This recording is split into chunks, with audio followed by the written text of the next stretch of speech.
ಧರ್ಮಸ್ಥಳ ವಿಚಾರವಾಗಿ AI video ಮಾಡಿ ಗಲಭೆಗೆ ಪ್ರಚೋದಿಸಿದ ಆರೋಪದಡಿ 2ನೇ ದಿನವೂ ಸಮೀರ್ ಎಂಡಿಯನ್ನ ಬೆಳ್ತಂಗಡಿ ಪೊಲೀಸರು ವಿಚಾರಣೆ ನಡೆಸಿದ್ರು. ಕೆಲವು ದಾಖಲೆಗಳೊಂದಿಗೆ ಬೆಳ್ತಂಗಡಿ ಪೊಲೀಸ್ ಠಾಣೆಗೆ ಬಂದ ಸಮೀರ್ ಎಂಡಿ ಜೊತೆ 4 ವಕೀಲರು ಕೂಡ ಆಗಮಿಸಿದ್ರು. ಇನ್ನು ಸಮೀರ್ನ ಧ್ವನಿ ಹಾಗೂ ಟೆಕ್ನಿಕಲ್ ಎವಿಡೆನ್ಸ್ ಸಂಗ್ರಹಿಸಲು ಸೋಕೋ ಟೀಮ್ ಕೂಡ ಠಾಣೆಗೆ ಬಂದಿತ್ತು. 1 ಗಂಟೆಗೂ ಹೆಚ್ಚು ಕಾಲ ಪೊಲೀಸರು ಆಡಿಯೋ ಸಂಗ್ರಹಿಸಿದ್ರು. ಬೆಳ್ತಂಗಡಿ ಪೊಲೀಸ್ ಠಾಣೆಗೆ ವಿಚಾರಣೆಗೆ ಸಮೀರ್ ಬಂದಿಳಿದಿದ್ದು ಮಹೇಶ್ ಶೆಟ್ಟಿ ತಿಮರೋಡಿ ಕುಟುಂಬಕ್ಕೆ ಸೇರಿದ ಟೊಯೋಟೋ ಫಾರ್ಚುನರ್ ಕಾರ್ನಲ್ಲಿ.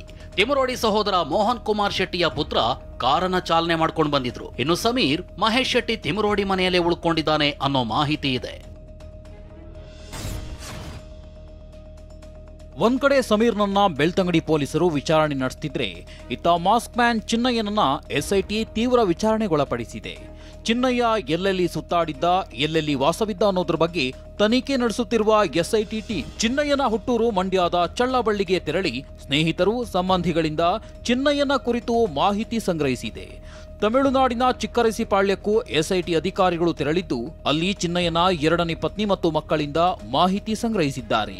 ತಮಿಳುನಾಡಿನಲ್ಲಿ ಈ ಚಿನ್ನಯ್ಯ ಗಾರ್ಮೆಂಟ್ ಕಾರ್ಖಾನೆಯಲ್ಲಿ ಕೆಲಸ ಮಾಡ್ತಿದ್ದ.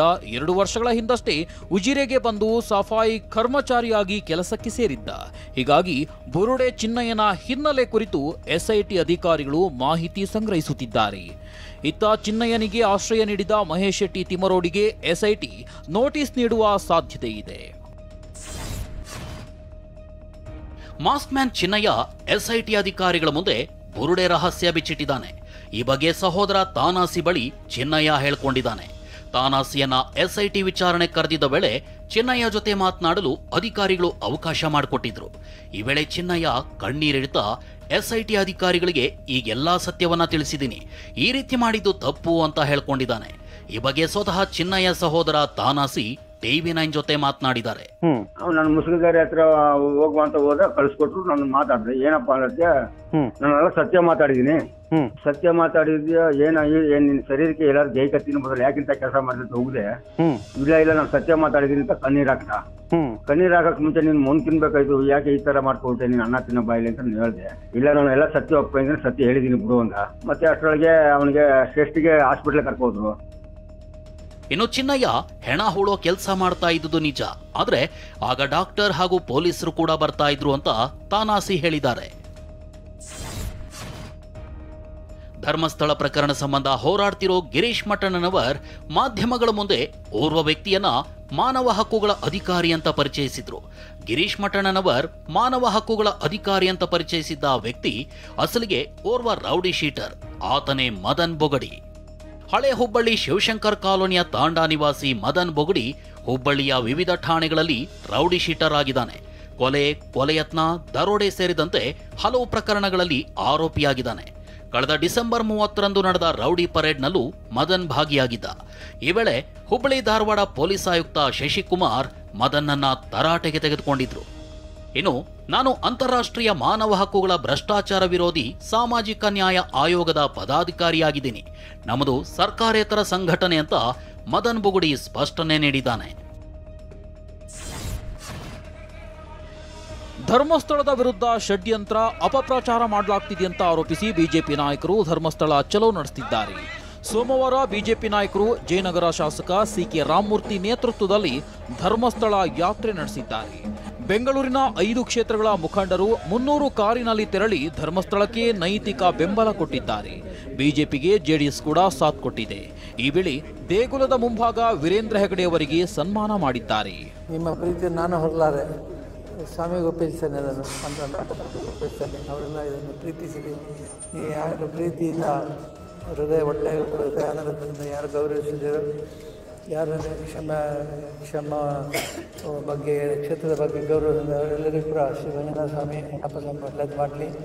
ಮುಂದಿನ ದಿನಗಳಲ್ಲಿ ಸಮಯ ಬಂದಾಗ ನಾನು ಮಾತಾಡ್ತೇನೆ, ಸಮಯ ಬಂದಾಗ ನಾನು ಸಂದೇಶ ಇವತ್ತು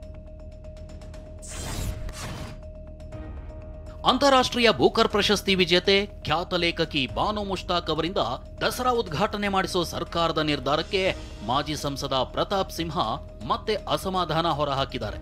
ಕನ್ನಡದ ಬಾವುಟದ ಬಗ್ಗೆ ಬಾನು ಮುಷ್ತಾಕ್ ಅಸಮಾಧಾನ ಹೊರಹಾಕಿದ್ದ ವಿಡಿಯೋ ಪೋಸ್ಟ್ ಮಾಡಿರೋ ಪ್ರತಾಪ್ ಸಿಂಹ, ಕನ್ನಡವನ್ನ ಭುವನೇಶ್ವರಿಯಾಗಿ ಒಪ್ಪದ ಬಾನು ಮುಷ್ತಾಕ್ ತಾಯಿ ಚಾಮುಂಡೇಶ್ವರಿಯನ್ನ ನಾಡದೇವತೆಯಾಗಿ ಒಪ್ಪಿ ಪುಷ್ಪಾರ್ಚನೆ ಮಾಡ್ತಾರಾ ಅಂತ ಪ್ರಶ್ನಿಸಿದ್ದಾರೆ. ಇನ್ನು ದಸರಾ ಉದ್ಘಾಟನೆಗೆ ಸರ್ಕಾರ ಬಾನು ಮುಷ್ತಾಕ್ರನ್ನ ಮಾತ್ರ ಕರೆದಿದೆ. ಕೊಡಗಿನ ದೀಪಾ ಬಸ್ತಿಗೂ ಬೂಕರ್ ಪ್ರಶಸ್ತಿ ಬಂದಿದೆ.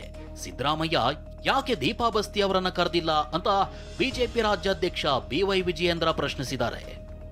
ದಸರಾ ಉತ್ಸವಕ್ಕೆ ಇವತ್ತು ಬಾನು ಮುಷ್ತಾಕ್ ಅವ್ರನ್ನ ಉದ್ಘಾಟನೆ ಕರೀತಾರೆ ಅಂತ ಹೇಳಿದ್ರೆ ದೀಪಾ ಬಸ್ತಿ ಅವ್ರನ್ನೂ ಕರಿಬೋದಾಯ್ತು.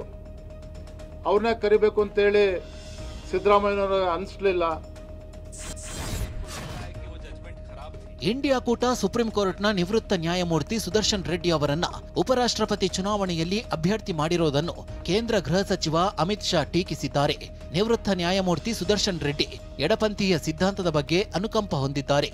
ಅವರು ನೀಡಿದ ಸಲ್ವಾ ಜುಡುಂ ತೀರ್ಪಿನಿಂದ ಎಡಪಂಥೀಯ ತೀವ್ರವಾದ ಇನ್ನೂ ಜೀವಂತ ಇದೆ ಅಂತ ಅಮಿತ್ ಶಾ ಕಿಡಿಕಾರಿದ್ದಾರೆ. ನಿವೃತ್ತ ನ್ಯಾಯಮೂರ್ತಿ ಸುದರ್ಶನ್ ರೆಡ್ಡಿ ವಿರುದ್ಧ ಅಮಿತ್ ಶಾ ಹೇಳಿಕೆಗೆ ಸುಪ್ರೀಂ ಕೋರ್ಟ್ನ ನಿವೃತ್ತ ನ್ಯಾಯಮೂರ್ತಿಗಳು ತೀವ್ರ ಆಕ್ಷೇಪ ವ್ಯಕ್ತಪಡಿಸಿದ್ದಾರೆ. ಈ ಸಂಬಂಧ ಅಮಿತ್ ಶಾಗೆ ಪತ್ರ ಬರೆದಿರೋ 18 ನಿವೃತ್ತ ನ್ಯಾಯಮೂರ್ತಿಗಳ ತಂಡ ಸಲ್ವಾ ಜುಡುಂ ತೀರ್ಪನ್ನು ನೀವು ತಪ್ಪಾಗಿ ಅರ್ಥೈಸುತ್ತಿದ್ದೀರಿ. ಈ ತೀರ್ಪು ಯಾವುದೇ ರೀತಿಯಲ್ಲೂ ನಕ್ಸಲ್ ಸಿದ್ಧಾಂತವನ್ನ ಬೆಂಬಲಿಸುವುದಿಲ್ಲ ಎಂದಿದ್ದಾರೆ. ಇಂತಹ ಹೇಳಿಕೆ ಕೊಡದಂತೆ ಅಮಿತ್ ಶಾಗೆ ಸಲಹೆ ನೀಡಿದ್ದಾರೆ. ಗೌರಿ ಗಣೇಶ ಹಬ್ಬದ ಹಿನ್ನೆಲೆ ಬೆಂಗಳೂರಿನಲ್ಲಿ ಮಾಂಸ ಮಾರಾಟಕ್ಕೆ ನಿಷೇಧ ಹೇರಲಾಗಿದೆ. ಆಗಸ್ಟ್ 27ರಂದು ನಗರದಲ್ಲಿ ಮಾಂಸ ಮಾರಾಟ ಬಂದ್ ಆಗಲಿದೆ. ಕಸಾಯಿ ಖಾನೆ, ಮಾಂಸದಂಗಡಿ ತೆರೆಯದಂತೆ ಬಿಬಿಎಂಪಿ ಕಟ್ಟುನಿಟ್ಟಿನ ಸೂಚನೆ ಕೊಟ್ಟಿದೆ. ದೇವದಾಸಿ ಪದ್ಧತಿ ನಿಷೇಧ ಕಾಯ್ದೆ ಪಾಸ್ ಆದ ಬೆನ್ನಲ್ಲೇ ದೇವದಾಸಿ ಪದ್ಧತಿ ನಿರ್ಮೂಲನೆಗೆ ಯೋಜನೆ ರೂಪಿಸುವುದಾಗಿ ಸಿಎಂ ಸಿದ್ದರಾಮಯ್ಯ ಭರವಸೆ ಕೊಟ್ಟಿದ್ದಾರೆ. ರಾಜ್ಯದಲ್ಲಿ ದೇವದಾಸಿಯರ ಸರ್ವೆ ನಡೀತಾ ಇದ್ದು ಪೂರ್ಣವಾದ ಬಳಿಕ ಪುನರ್ವಸತಿ ಯೋಜನೆ ಜಾರಿಗೊಳಿಸುವುದಾಗಿ ಸಿಎಂ ಹೇಳಿದ್ದಾರೆ. ವಿಶೇಷ ಅನುದಾನದ ಬಗ್ಗೆಯೂ ಪರಿಶೀಲಿಸಿ ಕ್ರಮ ಕೈಗೊಳ್ಳುವ ಭರವಸೆ ಕೊಟ್ಟಿದ್ದಾರೆ. ಬಿಸಿಸಿಐ ಡ್ರೀಮ್ 11 ಜೊತೆಗಿನ 358 ಕೋಟಿಯ ಪ್ರಾಯೋಜಕತ್ವಕ್ಕೆ ಅಂತ್ಯ ಹಾಡಿದೆ. ಆನ್ಲೈನ್ ಗೇಮ್ಸ್ಗೆ ಕೇಂದ್ರದ ನಿರ್ಬಂಧ ಹಿನ್ನೆಲೆ ಪ್ರಾಯೋಜಕತ್ವ ಮುರಿದುಕೊಂಡಿರುವುದಾಗಿ ಬಿಸಿಸಿಐ ಘೋಷಿಸಿದೆ. ಈ ಬೆನ್ನಲ್ಲೇ ಹೊಸ ಪ್ರಾಯೋಜಕರ ಹುಡುಕಾಟ ಪ್ರಕ್ರಿಯೆಯನ್ನು ಆರಂಭಿಸಿದೆ.